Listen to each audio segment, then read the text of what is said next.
కీలక నిర్ణయం. హైడ్రా లాంటి మరో వ్యవస్థ అలాంటి వారికి నిద్రలేని రాత్రులే. తెలంగాణ ప్రభుత్వం రాష్ట్రంలో డ్రగ్స్ నిర్మూలనకు ఈగల్ వ్యవస్థను ప్రారంభించింది. హైదరాబాద్ లో ఈగల్ లోగోను సీఎం రేవంత్ రెడ్డి ఆవిష్కరించారు. ఈ సందర్భంగా మాట్లాడిన రేవంత్, డ్రగ్స్ అమ్మినా కొనుగోలు చేసిన కఠిన చర్యలుంటాయని హెచ్చరించారు. తెలంగాణ ప్రభుత్వం సుపరిపాలన అందించేందుకు కీలక నిర్ణయాలు తీసుకుంటుంది. గ్రేటర్ హైదరాబాద్ పరిధిలో చెరువులు, కుంటలు, ప్రభుత్వ స్థలాలు, నాలాలు, పార్కులు ఆక్రమించి చేపట్టిన నిర్మాణాలను కూల్చివేసేందుకు హైడ్రా వ్యవస్థను తీసుకొచ్చారు. ప్రత్యేకంగా తీసుకువచ్చిన ఈ వ్యవస్థ ద్వారా ఇప్పటికే వందల నిర్మాణాలు నేలమట్టం చేశారు. హైడ్రా పేరు చెప్తేనే అక్రమ నిర్మాణదారులు గుండెల్లో రైలు పరిగెడుతున్నాయి.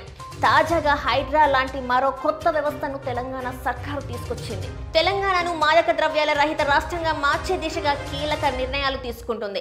రాష్ట్రంలో డ్రగ్స్ నియంత్రణకు పటిష్టమైన ఈగల్ వ్యవస్థను ఏర్పాటు చేసింది. హైదరాబాద్ లోని శిల్పకళ వేదికలో అంతర్జాతీయ anti drugs illegal trafficking day సందర్భంగా యాంటీ నార్కోటిక్స్ బ్యూరో ఆధ్వర్యంలో జరిగిన అవగాహన కార్యక్రమంలో ముఖ్యమంత్రి రేవంత్ రెడ్డి ఈగల్ వ్యవస్థలో లోగోను ఆవిష్కరించారు. ఈ సందర్భంగా సీఎం రేవంత్ రెడ్డి మాట్లాడుతూ తెలంగాణ యువత పోరాట పటిమను గుర్తు చేశారు. దేశంలో తెలంగాణ యువతకు ప్రత్యేక స్థానం ఉంటుందని, దేని మీదనైనా పోరాటం మొదలు పెడితే సాధించే వరకు తెలంగాణ యువత నిద్రపోదని చెప్పారు.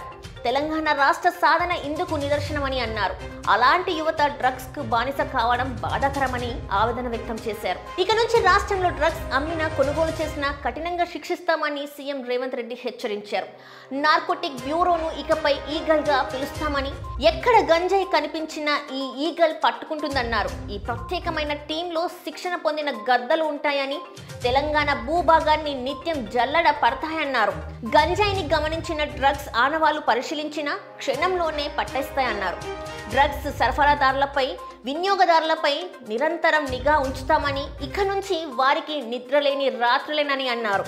డ్రగ్స్ మహమ్మారిని రాష్ట్రం నుంచి సమూలంగా నిర్మూలిస్తామని స్పష్టం చేశారు.